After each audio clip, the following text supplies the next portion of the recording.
Did you know the biggest threat to your spirituality today may not even be some big temptation or sin that you found yourself in? It could be something that's slowly taken away from your relationship with God. I want to talk to you about being at ease and being lazy. The last giant you're ever going to face in your Christian life is being complacent, being lazy. The Bible says in the book of Proverbs, a little sleep, a little slumber, a little folding of the hands and poverty will come in like an armed robber. That means this: as you are taking it easy, the enemy is getting more aggressive. And it takes time. Look what it says: a little, 3 different times. Each time it's building more momentum, coming to steal the blessing that God has for you. That relationship, that power, that strength, that anointing God's put in your life is leaking out. Many of you, because you've gotten lazy. The disease of being at ease. Have you been taking it too easy? See, there comes a time in your life, like the children of Israel, where they crossed into the promised land. They crossed over the Jordan. They've gotten delivered from their past, and nothing can stop them. There's a place of permanency that God can take you to in your Christian life. The Bible says the gifts of God are irrevocable. Not even the enemy, not a demon, no devil in hell can steal from you what God has from you when you're walking in the authority and power God's given you. But when you get lazy, you hand it over. As you take a little break, as you get to where you're comfortable, this disease of being at ease, armed robbery is taking place in your spiritual life.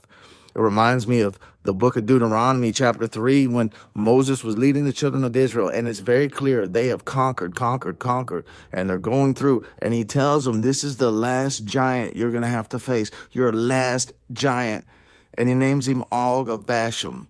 And when you look at Og, the only thing that Deuteronomy chapter 3:11 does to describe him is it tells you how big his bed is, this king-sized bed, 14 foot long, 6 foot wide, California king. And look what he says. He says, this is the last of the giants that you're going to have to face. This is the last big thing in your life before you enter into your promised land.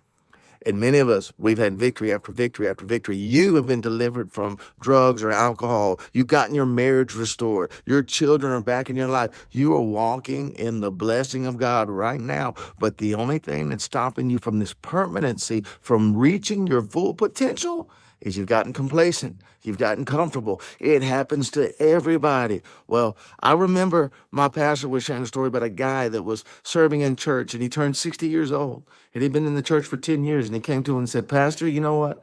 I've been serving for 10 straight years. I'm 60 years old. I'm just going to take it easy and spend time with my grandkids now. I'm just going to take it easy and let other people serve. It's time for them to do something for God. What a waste of energy and life. Listen, there's no retirement plan in the Christian life. There's only 2 ways you retire from doing what God called you to do. You preach until the day you die. You minister, witness, and serve until the day your heart starts beating. 1 or 2, until Jesus comes back for you. That's the retirement plan. There is no way to stop doing what God called you to do because there's life in that. John 15, if you abide in me, I'll abide in you. The vine, I'm the vine, you're the branches. And apart from me, you will produce no fruit. We've got to stay plugged in, moving forward for Jesus Christ. Remember Samson? Samson, as long as he was awake, a little sleep, a little slumber, a little folding of the hands. See, it's when you close your eyes. It's when you get comfortable, when you get at ease.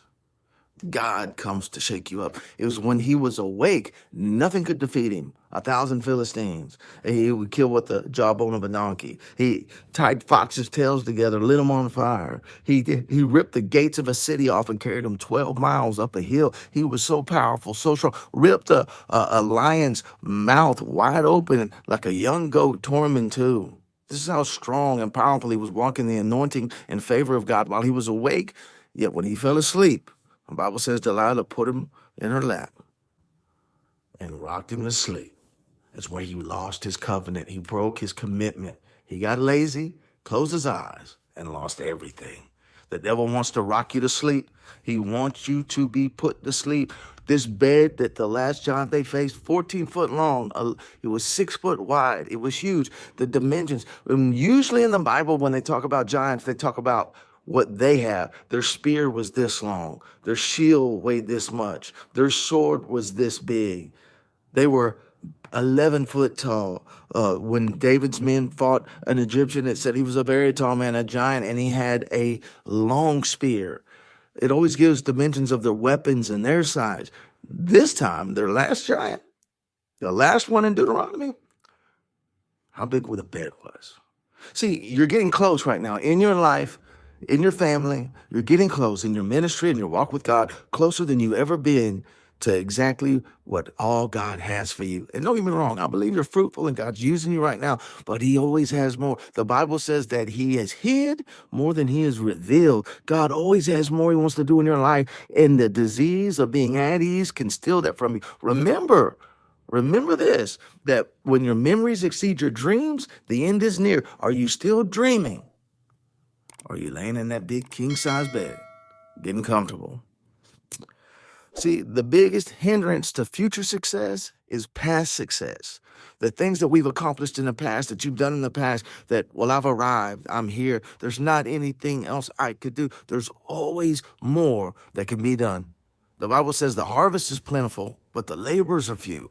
Pray to the Lord of the harvest that he send laborers into the field. What does that even mean? That means you need to pray because you're not going out. You're not doing what God called you to do. You've gotten lazy. You're not doing the work. Start praying that God sends somebody to do the work.